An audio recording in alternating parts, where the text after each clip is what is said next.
So I thought I would start out. So I'll moderate the discussion, and if you want to be on the list to ask a question, identify yourself to me, and I'll try to keep a list. But I thought I would start by asking Billy if he accepts the as it were the terms of the debate that were proposed by Jonathan. Okay, so yeah, I pretty much do, and I don't much disagree with what Jonathan was saying. So that's a pity.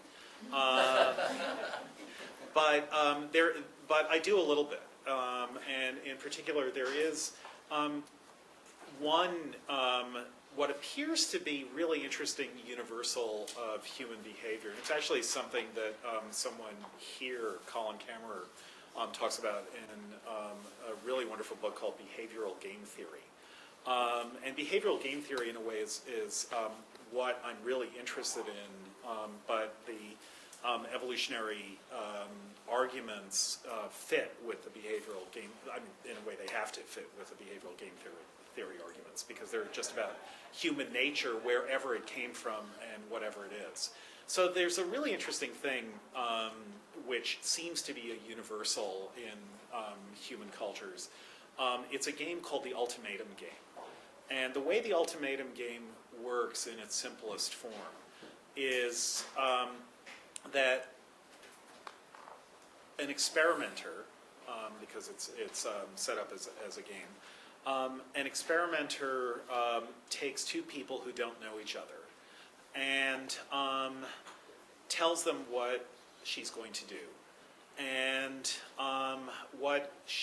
and they know in advance what she's going to do, and what she's going to do is really simple. She's going to give one of them, chosen randomly, a good chunk of money, and that person who gets the good chunk of money is going to split the money with the other person. And the only rules of the split are the person who has the money can propose any split that he wants, and the other person will take it or leave it. So I'm the experimenter, I give randomly one of two people who sometimes are put face to face, sometimes not. Sometimes they know each other for 15 minutes, sometimes they don't know each other at all. But it's the less they know each other, the idea is the less extrinsic resentments come in. I give one of them the money, and that person proposes a split to the other person. If the other person takes the split, they get the money. They get whatever it is that they're offered, and the person proposing the split gets the rest. If the other person doesn't take the split, game over and nobody gets anything. So the ultimatum is take it or leave it, and the power of the person who is offered part of the split is that they can just say no to the whole deal. And what happens with a really interesting exception, but what happens universally, or at least in all the cultures where this experiment has been tried, from Bolivia, from Japan, from the United States, from Western Europe, where it's been done most, because that's where most of the experimenters live, but all over the world, is in general, the person who is offering the split will offer, roughly speaking, about a 65-35 split. That is, if I get $100, I'll offer you 35 and keep 65. And in general, people will say no to splits at about 50%. The break is 50% yes, no. If they're offered about 25% of the original sum. And that is something that seems fairly independent of the amount of money being offered. That is, if it's $10, it might be cheap for me to say no to the $2 you're offering me. But it turns out that I'll say no to the $200, or a lot of people, most people will say no to the $200 that you're offering me if you're going to get $800 out of that. And according to rational behavior, this is irrational. A rational prediction, that is something that you would expect to be true in every possible universe, would be that any money at all that you offer me, so you have $100 and I have 0, and you're offering me $1, so I made $1. You have 99, and that's really good for you, but still, I have $1 instead of nothing. So it makes sense rationally for me to take any split that you offer where I get a positive amount of money, so I leave with more money than I came in with.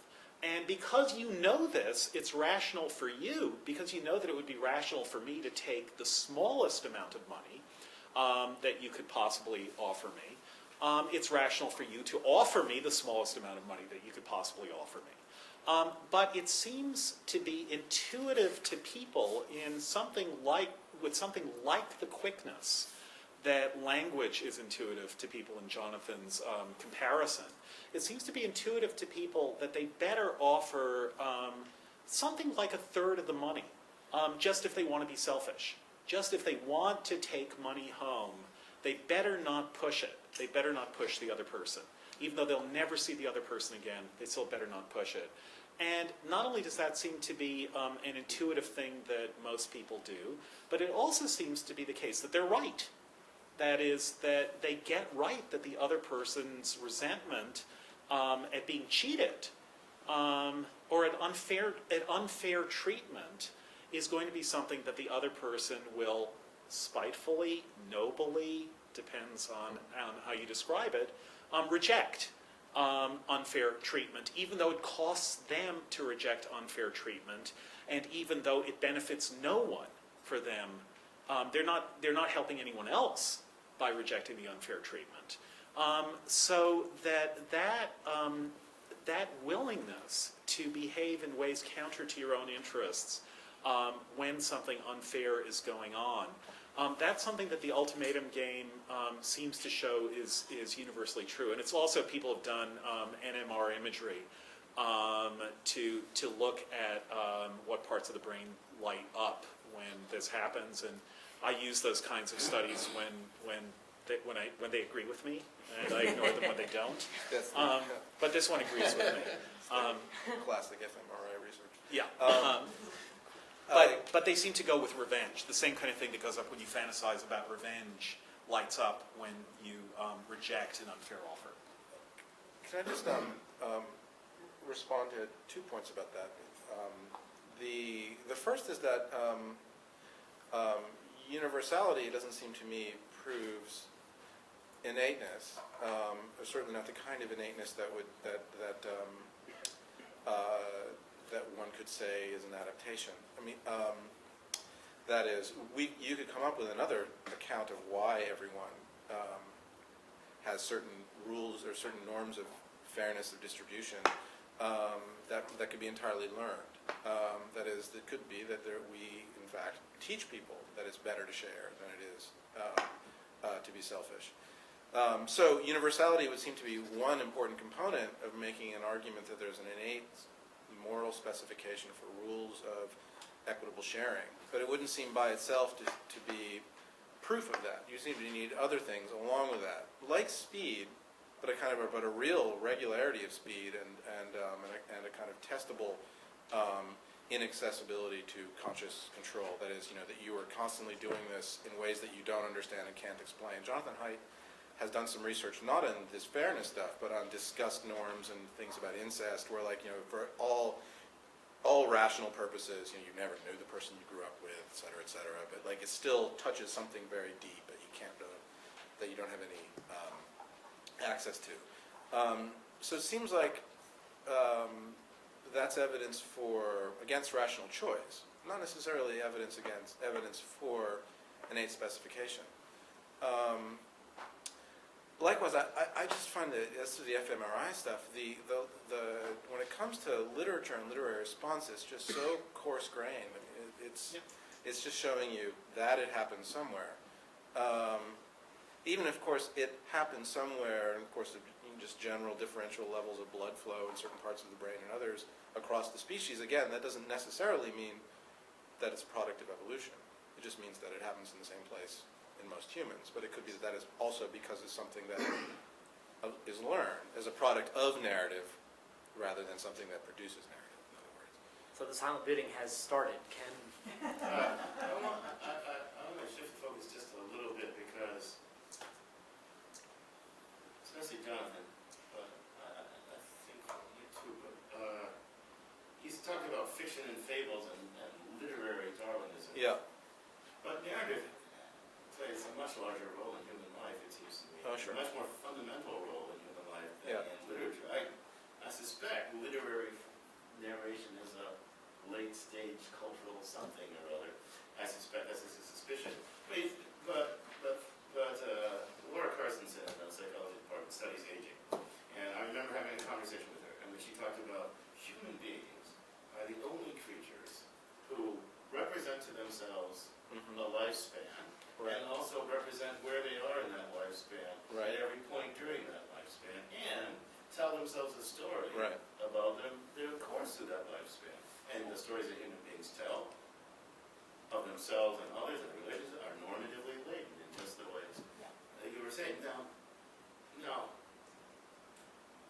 your possible world and your counterfactual possibility in which there is no fiction and faith, if there were a world in which there were not human beings representing the unfolding of human lives and interacting over time, and in doing that enormous, I don't think that would be a recognizably human world. So, I think you're right about something. Literature is some kind of outgrowth of more fundamental capacities, but I don't think it follows that narrative. I mean, I think surely narrative is not a narration module, but there's all these other capacities like imagination and Right. the knowledge of other minds and all that sort of stuff. But put those together, organize them rightly, it seems to me ipso facto almost certainly you've got the capacity for narrative. And without it, you wouldn't recognize it as human self-cognition, human cognition of others, a human world. It would be like chimps or dogs. You have dogs? You have a dog. Yes, I They're love my very dog very present much. focused. Yes, yes. They don't really, you can't really figure out much of how they're telling about the unfolding of how they're representing to themselves the unfolding of their lives. Ken, I think I agree with, if not everything you said, at least almost everything you said. I mean, the difficulty is that there's often a quick and unargued leap between that kind of narrative self-imagining and claims made on behalf of or about the evolution of literary competence and literary forms, even at the level of oral storytelling, which it is dependent upon imagining yourself in time and as having a life narrative, but is not the same thing as. So it seems to me that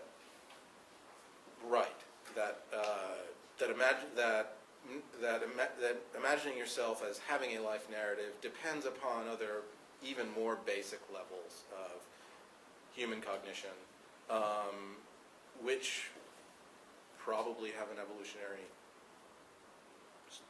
component to them or evolved. I'm not sure what we learn about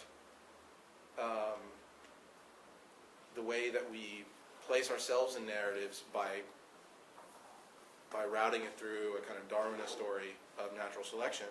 And I'm less sure about what we learn about literary forms, especially written literary forms, once we move from kind of a very basic level of folk tale and oral storytelling to the very late development of writing and literature, written literature, from placing it into a story about natural selection. So I think that you're right about the very, very basic level of placing yourself in a narrative. I'm not sure in the end, though, how that changes the status of literary Darwinism or narrow. Sure. So, I do think in all these talk about evolutionary psychology, you've got to distinguish sort of what happened over evolutionary time that designed a certain fundamental capacities, and then what happened over historical cultural time. The ramification and reapplication of those and the redesigning of it, you definitely have to do that. But to say that there are these cultural formations that affect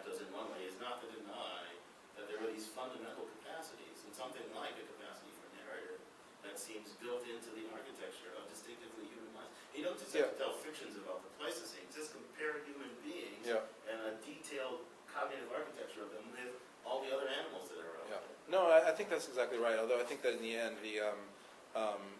the story that one would want to tell wouldn't be just basic capacity, then human culture. It would ultimately be a kind of co-evolution once we get to, once we start talking about things like, how we imagine ourselves in narrative.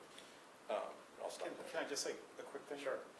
All right, I'll just be quick. I actually think you're being more evolutionary than I am, which Okay. is which is fine. I mean, I partly wrote this book because I just hated literary Darwinism so much, the way people were doing it. I think that it's the best way to talk about narratives of people's lives is as narratives of people's lives. I think that's something we do. We have narratives of our own lives, and we think about what other people are doing also. The literary Darwinists basically say, no, you can't really do that. There's something much more basic going on, and you're just you're blurring and losing focus on the basics. Right. My argument is actually no. That there's there comes a, well, you brought up Hegel before, there comes a Hegelian moment of a change from quantity to quality that doesn't go backwards anymore. And the quality is everything that we do in storytelling with all its subtlety. What I really hated about literary Darwinism, and this is picking up also on something Blakey said, is that when they read narratives, they turn them into something that's unrecognizably uninteresting. Right. And what I wanted to know is, like, could it be true that fiction was interesting? And it seemed like, yes, it could. But it turned out that you could make an argument for why it could. I also think that for some of them, in the case of Joseph Carroll, it's, for example, that he's actually not a Darwinist, he's a Lamarckian. I mean, he honestly believes that reading a novel can basically transform your genes and create offspring that have fundamentally different capacities than you have. I mean, it doesn't say so much, but his argument basically implies that. 19th century novels had these values, 19th century readers therefore got these values. It makes no sense according to the way that evolution works. It is basically a kind of odd hectoring, as Blakey said, Lamarckianism. Landy. So, lest we reach consensus, I'm going to raise a slightly different kind of objection, but I want to preface it by saying that it's against the background of a great deal of excitement for this project. I mean, I recognize this. I felt the same thing Blakey did, which is that this is a much richer way of approaching this, and it does preserve amazingly the interests of the literary text is preserved, and maybe even enhanced. And I'm very excited about the second personal, third personal relationship with the characters. There's a lot of excitement, but I'm going to nonetheless raise my challenge, which is the thing that you said you weren't going to say, but maybe you've pushed you would say, and in your book you do say. You say, and I quote. Where do I say this? I deny it. Pages 72 to 3. Oh, you weren't supposed to go that far. I'm sorry that I read your book. Altruistic punishment is something we approve of, and indeed something we anticipate with pleasure, and I think this is the pleasure of fiction. And so, naturally, you're surely expecting somebody like me to say, wait a minute. So you go on to say that it's hard to imagine, it's hard to think of a work of fiction that doesn't have altruistic punishment in it, but it rather forces you to see the whale in Moby Dick as a defector, and that's problematic for me. But then you might think of some stories. Let's think of the Odyssey. Yeah, I mean there are some agents that get defeated, but mostly the Odyssey is a story of natural obstacles. And there are, of course, many such quests. Or think of the picaresque. I mean, it seems to me it's very genre specific. So yeah. In the novel of Manners, there are a lot of defectors, and they get punished, and we're satisfied by that. And maybe comedy works that way, but the picaresque doesn't really work that way. It's not really a matter of punishing. It's really a matter of survival. The Odyssey isn't really, sure, Polyphemus gets punished, but that's just one chapter. I mean, can you really say suitor? it's the pleasure? And I forgot to say, exclude chapter 24. But I mean, chapter 24 is the weakest, and you can do without it. Wait. Or an allegory. I mean, or the Fairy Queen. Yeah, I mean, so you could, if you don't like the Odyssey, Lazarillo or you know, take your example. I mean, even if you could say that, even if you could claim, which I don't think you can, that all of the stories that we love have an episode of punishment of defectors, it's still, you still have to deal with the fact that there's a lot of pages which don't deal with that, don't even hint towards it, anticipate it, and we're still enjoying them. So can it be the pleasure of fiction? Well, the italics wasn't there. I added the italics. However, Italics mine.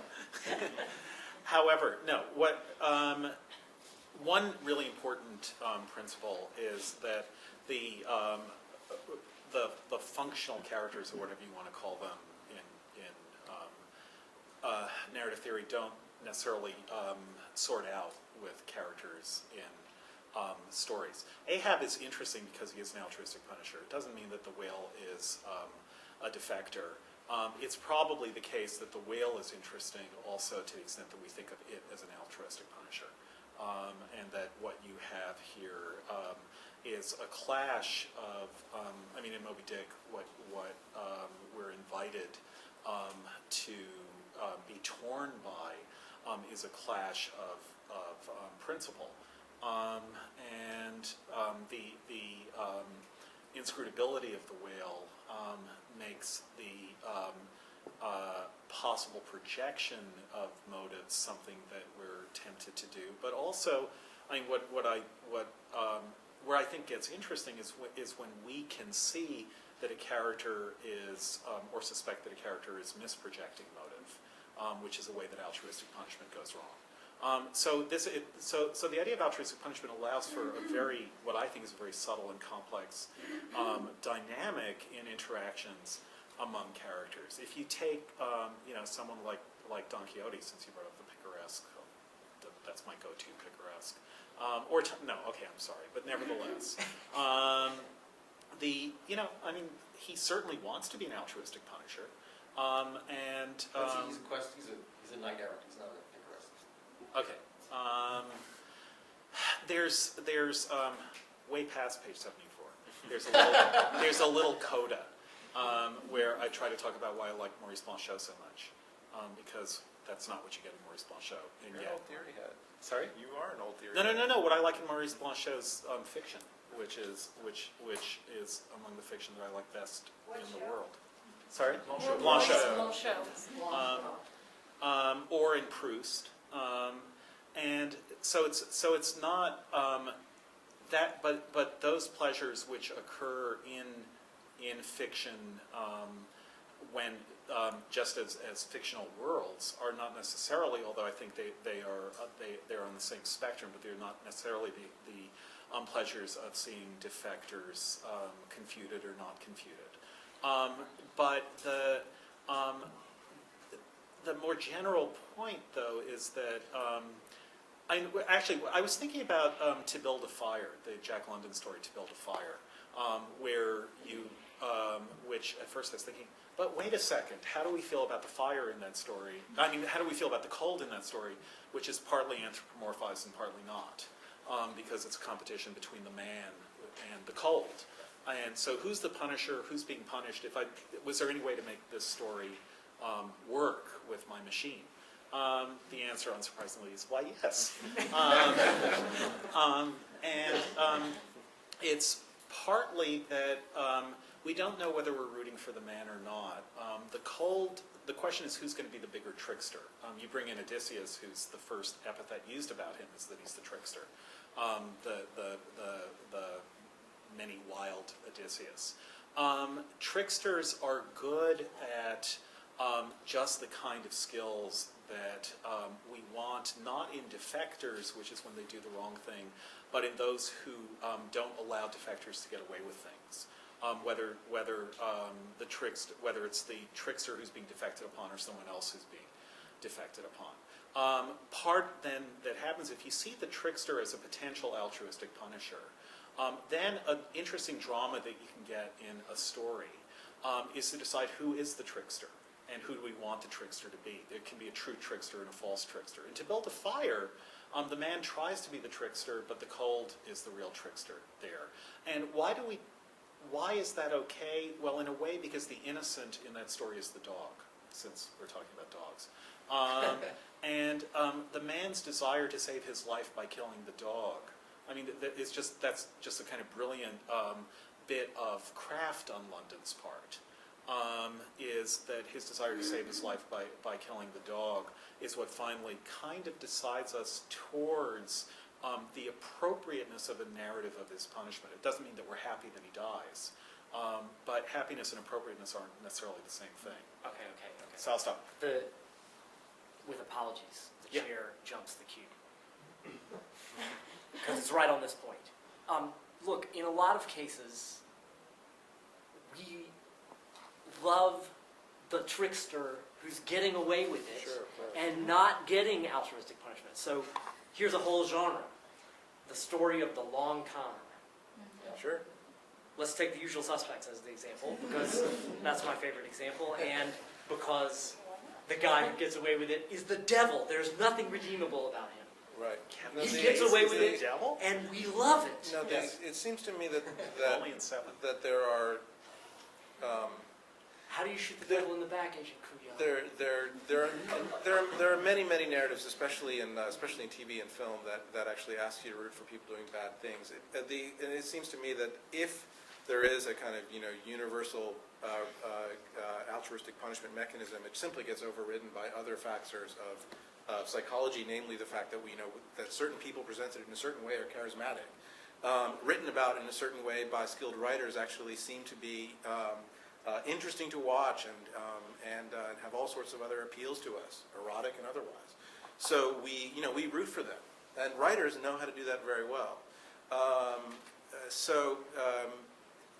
I think I'm not sure that actually just simply falsifies this thesis, or it. Well, I don't think it's an. I don't Completely think. proves I don't that think. he's, that he's, I don't think it confirms. Blakey, how? I don't. I. I mean, it proves that, look, once you've got the machine on the table, then you're just sort of tinkering around the edges of it. I mean, you're showing that certain kinds of sophisticated attempts to outwit it can be incredibly pleasurable, but that doesn't prove that the machine itself isn't running in some basic way. No, you don't like that. I'm not John. sure. Sorry. Oh, I think I've said my piece. I'm sorry I jumped the queue. John. Okay, this is on a different point though, so I don't know if you're talking about that, so we come back to it. This question for Professor Flesch on the non-actuality, how the non-actuality plays in your argument, because at one point it's on 51 in your book. You say, we're constituted to take an intense emotional interest, talking about punishment now, just regular, real-life punishment. We're constituted to take an intense emotional interest in the non-actual, since past actions make claims on a present response. So when we really want to punish someone, the punishment happened in the past, but we don't let it go. So we're sort of focused on The crime happens in the past. yeah, right, and we don't let it go, and that means we care about, we care about the non-actual there. And then you say, fiction recruits this central capacity in human social cognition for taking pleasure in responding to the non-actual, because we take pleasure when the punishment, when we do get our revenge, we punish the criminal. Now, what I want to press you on there so that I can understand exactly how your argument's working is, isn't the non-actuality of, I want to know how closely you're equating the non-actuality involved in fiction with the non-actuality of something that happened in the past that isn't here, where non-actuality just means not here right now, not in the present. Because couldn't it be said that the non-actuality of fiction is really something rather different, very different in its feel, our response to the non-actuality of fiction. When, for example, I take pleasure in hearing about a criminal who didn't get away with it, like on the TV, even if it's on the TV news, which can often seem sort of fictional, it seems a crucial part of that, I mean, the problem with what makes me want to not let that go is that that guy is still out there for real, the reality of this, and not letting him get away with it because it's real, it really happened, and that's important, and an important part of motivating me. That made me feel great when I hear the cops caught him and so on, even if the TV news keeps it, it's another country, at extreme distance from me. I don't have any immediate contact with it. And I could try to treat it as fictional if I wanted to, but I don't. The TV news feels very different from reading the same story in a novel, and that might be because novels are more akin to hypothesizing. They're more akin to, they're more sort of future-oriented or what-if oriented, but it's not the non-actuality of the past in its relationship to the present just seems something very, very different in its feel from the non-actuality of fiction in relation to Okay, so here's how I would agree with you. Well, here's how I disagree with you first. I'm interested in the fact that people weep when they read Trelawney's account of the death of Shelley, or anyone's account of the death of Keats, which is something that really happened. But it's like reading a novel. I mean, it's the same pleasure and the same sadness that you get in a novel. So that's a place where they're very similar. So that's actual but historical, and in that way it's maybe a medial case, because Shelley and Keats would be dead anyhow. And how they died can no longer matter, and yet it does matter. So that account is a sort of experience like the experience of fiction. But the major thing is that, or the quick answer is that in historical reporting, TV reporting, and whatever, yeah, it's great when the person is caught. It's great when the guy lands the plane in the Hudson River. And we're all really, really happy about that. It's really important in fiction that not only does the person we like do a good thing, but that there should be someone in the fiction who knows that the person we like is doing a good thing. I'm blanking. Sidney Carton. If Sidney Carton were not known at the end of A Tale of Two Cities, except by us readers, to have substituted himself for Charles Darnay, we would feel cheated and gypped. It kind of matters, even as he's planning what he's planning, that I forget the names of the characters, but that people twig onto what he's doing. And that they see that he's doing this thing, and it also matters that even though Charles Darnay is unconscious when he's smuggled out of is it La Force when he's smuggled out of it, that he will come to consciousness, and Miss Manette will come to consciousness and be aware of this far, far better thing that Sidney Carton has done. If they're not aware of it, if somehow he had so arranged things that it looked accidental, and that the nobility that the narrative is showing us about him is not a nobility known about in the fictional world, we feel really gypped by that. We want the nobility to be known by some character in that world, and not only in our world. And so the question of the world in which pro-social action is known or witnessed or monitored or acknowledged should also be, I think it's a principle of satisfaction in fiction, should also be a world in which that action has occurred. Our knowing it isn't enough. Someone else has to know it within the fictional world. Can I would like that. Jonathan, then John. I wonder, Billy, in that you bring up as someone who agrees with you early on in the book, Samuel Johnson, and I'm sort of struck by listening to you again, how a different kind of Johnson also fits in here, which is the with older and basically unsecularized Christian ideas of poetic justice. It seems to me that a lot of what you're saying about the way that we respond to fictional texts can be described in this much older language of poetic justice. We like to see good characters rewarded, bad characters punished. We like to see this actually happening and noticed in the text itself. and that this is part of a kind of universal human response to fiction. This was a part of the literary theory as old as as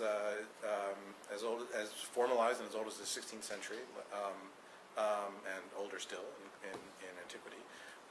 And I'm wondering what we gain by super adding to it a language from another discipline. Is there anything? Do we learn anything more by calling it altruistic punishment as opposed to poetic justice? Well, so why is it that we disagree with Johnson's preference for Tate over Shakespeare? Or what He makes didn't such... prefer Johnson. He preferred the Tate's ending of Lear. Yeah. Yeah. Okay. No, I don't mean that he preferred Yeah. Tate as a writer, Yeah, yeah. Shakespeare as a writer. But why does he prefer Tate's Lear over Shakespeare's Lear? And why do we disagree with that preference? Well, part of it is that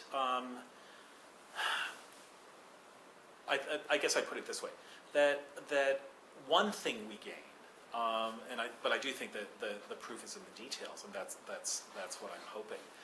One thing we gain is a sense that defection is actually a version of mistaken or misapplied pro-social behavior gone bad. So one thing that we gain is Edmund.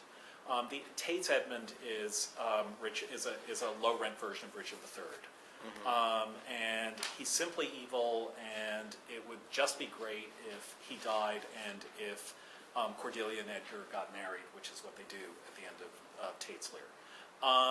And what that loses is everything about how close Edgar and Edmund are as characters. And it's that closeness as characters, and therefore the intensity of subtle discrimination that you have to make, both between them, but also between your desire to see them as Johnson wanted to see them as just vastly different as characters. You know, one is a principle of evil and one is a principle of virtue and good. All of that gets lost, and you get a lot less subtlety in a Johnsonian view of poetic justice, because the idea that characters are instantiating moral standpoints that are opposed to each other. That's what's wrong. But the psychology that would want poetic justice is the same for each. I think. So I'm wondering if For me and for Johnson. So if you're not saying that Johnson is not, Johnson's not a good enough critic, but he's a good enough psychologist. He understands. He mistakes the way that Shakespeare really is actually about poetic justice in Lear. Whether if you look harder at it and you look better at it, you can actually see that Cordelia dying, and even though she was a good person, actually is actually part of the moral order of things. I don't think it's a moral order of things. But that our response to it is one that would like to see good rewarded, evil punished, and that this is something about our sort of universal equipment as human beings. Okay, no, so first of all, just to be very crude, no, our response is we'd rather see evil punished than good rewarded. Right. That's whether it's true or not, it's a claim. Okay. And it's not Johnson's claim. Right. And so one thing you could say about Johnson is, and this goes up to what you're saying also, what Johnson explicitly says is that how does it go, that Shakespeare has suffered Cordelia to die in something like a good cause, contrary to the faith of Chronicles. So why would he do that? In reality, she doesn't die. So why in the fiction does she, when our preference would be that she should live? Well, you know, one often noted dysfunctional aspect of narrative lust, bloodlust within narrative, is that we'd rather see evil done and punished than everything just be fine.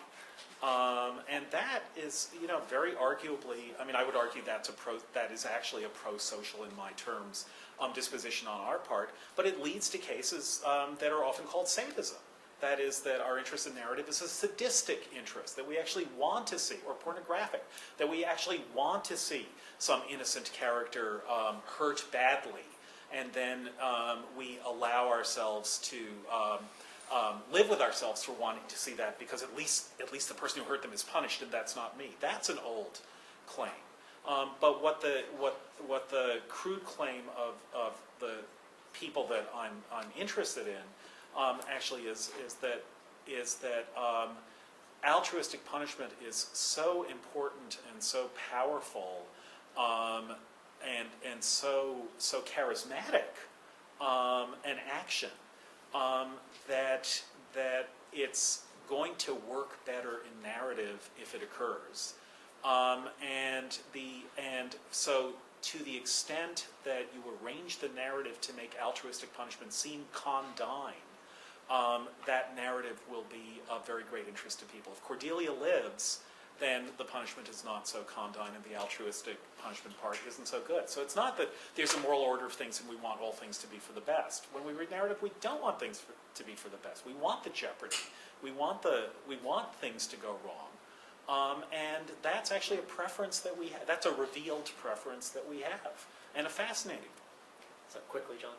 Yeah, no, I agree with all that. I'm just questioning the relation you draw between the non-actuality as it works in our approach to punishment and the non-actuality of fiction.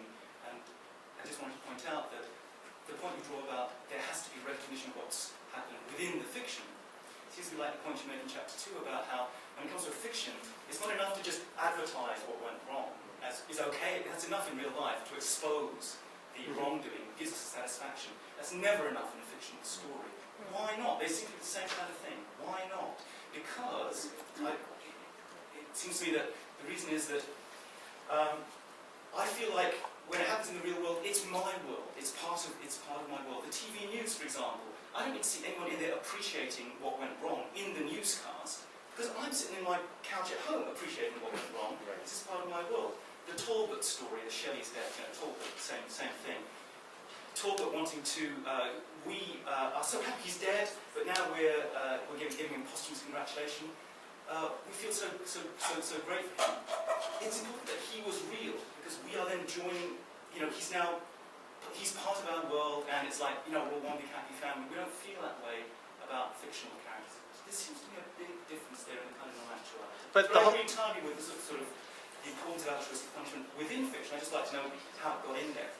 And I know that that move you make on page 50 explains it. Okay. I was just thinking that maybe medium makes a difference. And so you might look at cinema, and Hitchcock, who's the famous Punisher, and when he came up short, is it Saboteur where he killed a little kid with a bomb? And then Late in Life and Frenzy where he showed the tongue too long as the person being strangled, and how he was able to negotiate these things. Might be a good model. Okay, yeah. Hitchcock in a lot of ways is a good model for me, partly because of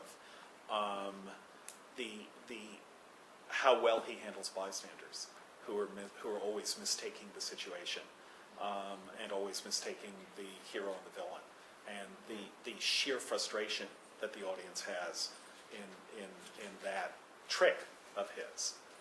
He often does want people who should be punished to get away with it, and that's important. I mean, where he goes too far, the important moments. And one is Frenzy with the tongue and the joyous strangulation. The other is the bomb going off and killing a little kid, and then he wanted it to happen. Or the very famous one where Cary Grant is the murderer with what's her name, and he is the one who kills his wife. And then doesn't. He changes the end. But he wanted to have the wife killed. Yeah. I mean, for the husband to be the murderer. Yeah. And when Hitchcock goes too far, what's going on? Yeah, that's right. Yeah, so that's Hitchcock sadism is the way it's often described. Yeah. David. I hope I won't end up doing the most tiresome thing a philosopher can do, under some setting, which is raise suspicions of equivocation. But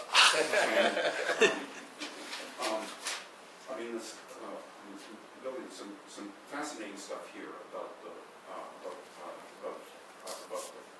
general idea that the strategic logic of altruistic punishment might give us insight into both the nature and the natural occasions of various kinds of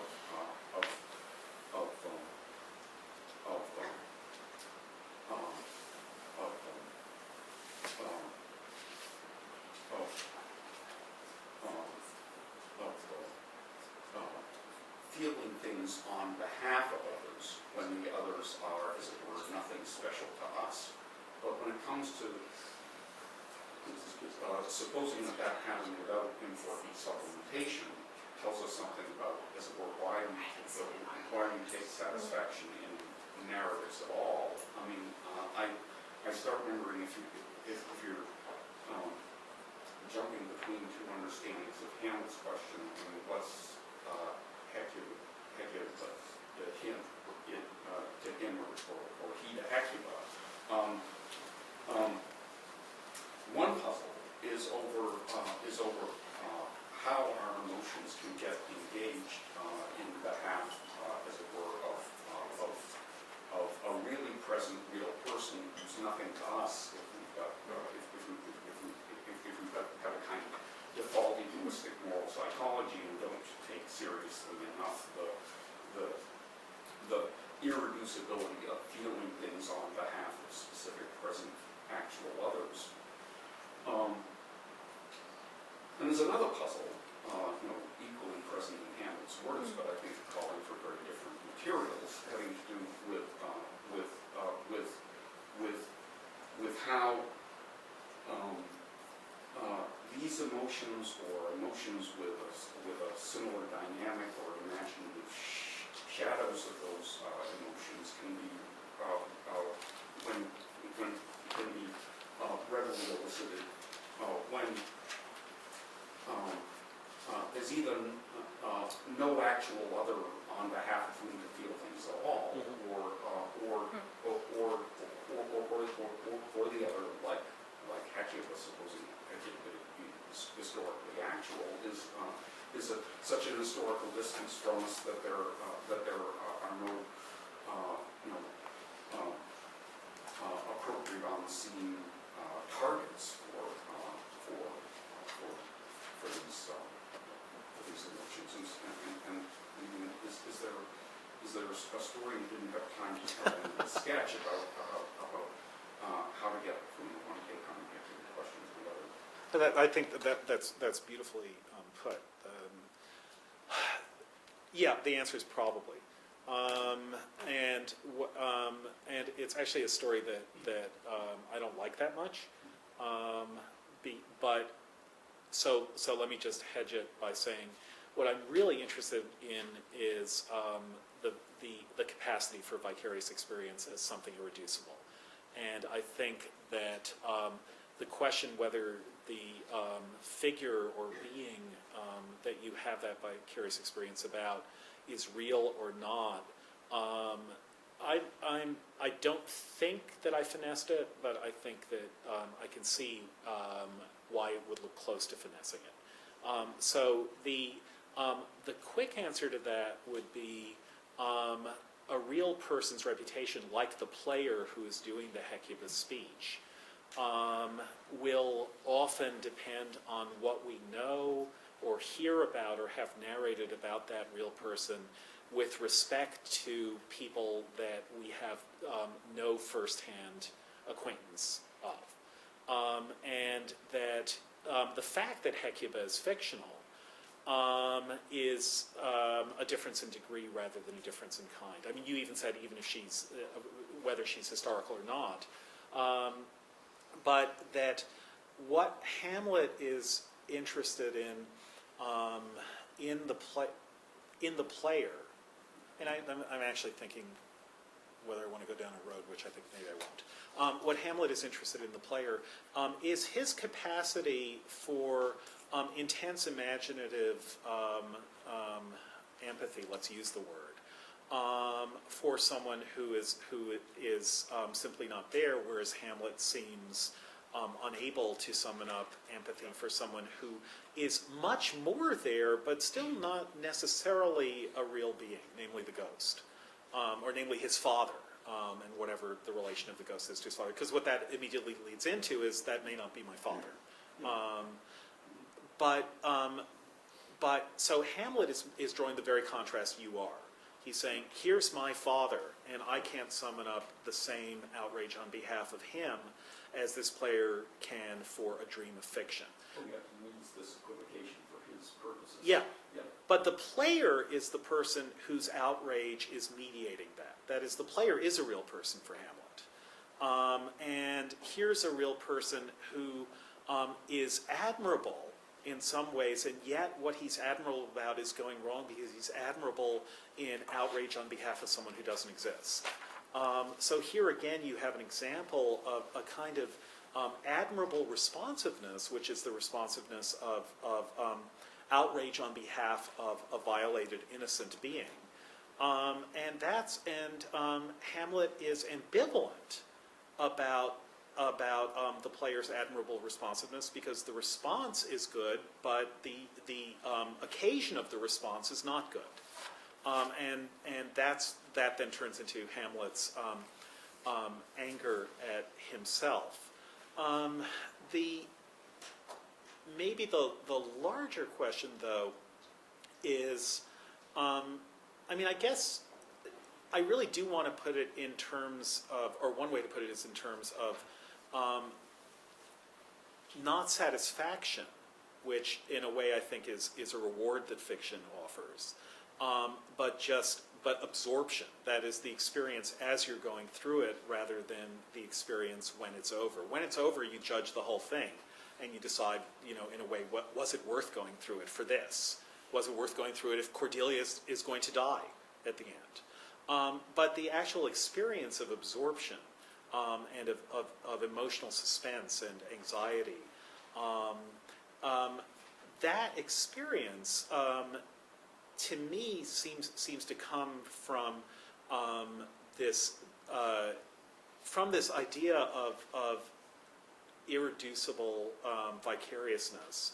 And the fictionality of the characters is less important as you're experiencing the unfolding of the story than their non-connection with you.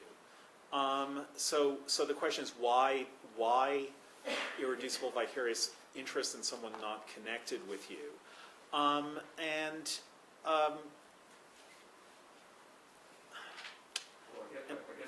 guess in a way the worry is about how this is supposed to speak to, disputes between Walton and Moran. I don't think Walton had anything against, as it were, irreducible on behalf of emotions toward things that actually exist or actually. Yeah. Okay. I see what you're saying.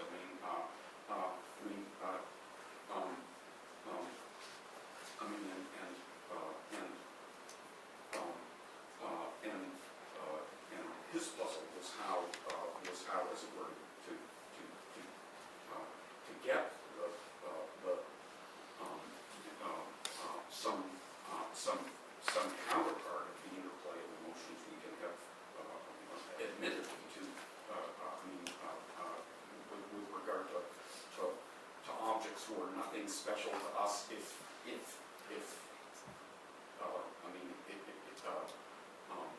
if they're really there at all, and really there in real time.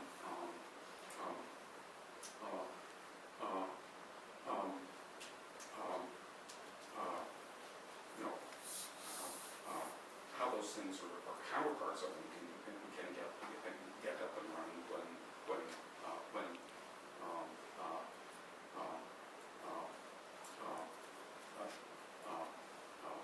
they aren't there at all or aren't there in real time. Since real time is obviously so important to the operation of these things in connection with action flows. This is really simple-minded maybe, but it seems to me that the question about why there's interest in someone not connected to you is that all these things that you are interested in, one is interested in, are in fact connected. And then everyone reads things and finds their own connections. And why do you go and see a movie and cry at the dumbest things? Somehow that is intrinsic in the movie. There's some connection, some button that gets pushed on you, and people know how to push those buttons. But you also know how to respond to those buttons. And they're just like this many times they're like almost conditioned responses, but they're particular responses. And it seems to me that goes very close to an innateness over a long, long period of time. That to say that these interests are not connected, it seems to me, is not accurate. I agree entirely. And of course, this is an insight that predates Darwin by several millennia, at least as far back as Aristotle. But my question then is to get us back to the sort of the question of the panel is what do we learn, if anything, by saying that this is an adaptation, that this has evolved under selection pressure during some early moment in our species' history? And I don't say that in order to just, because I'm trying to grind an axe. I'm saying that because actually that is an argument made all over the place that has great currency in and outside of the academy, with people like Dennis Dutton, most prominently, most recently. But back to to Steven Pinker and Cosmates and Tooby and all sorts of evolutionary psychologists who want to say that literature basically just kind of exfoliates an innate psychology that that developed during an early moment in human history. So I think that's entirely right. I think you don't have to go any farther than Aristotle to say why.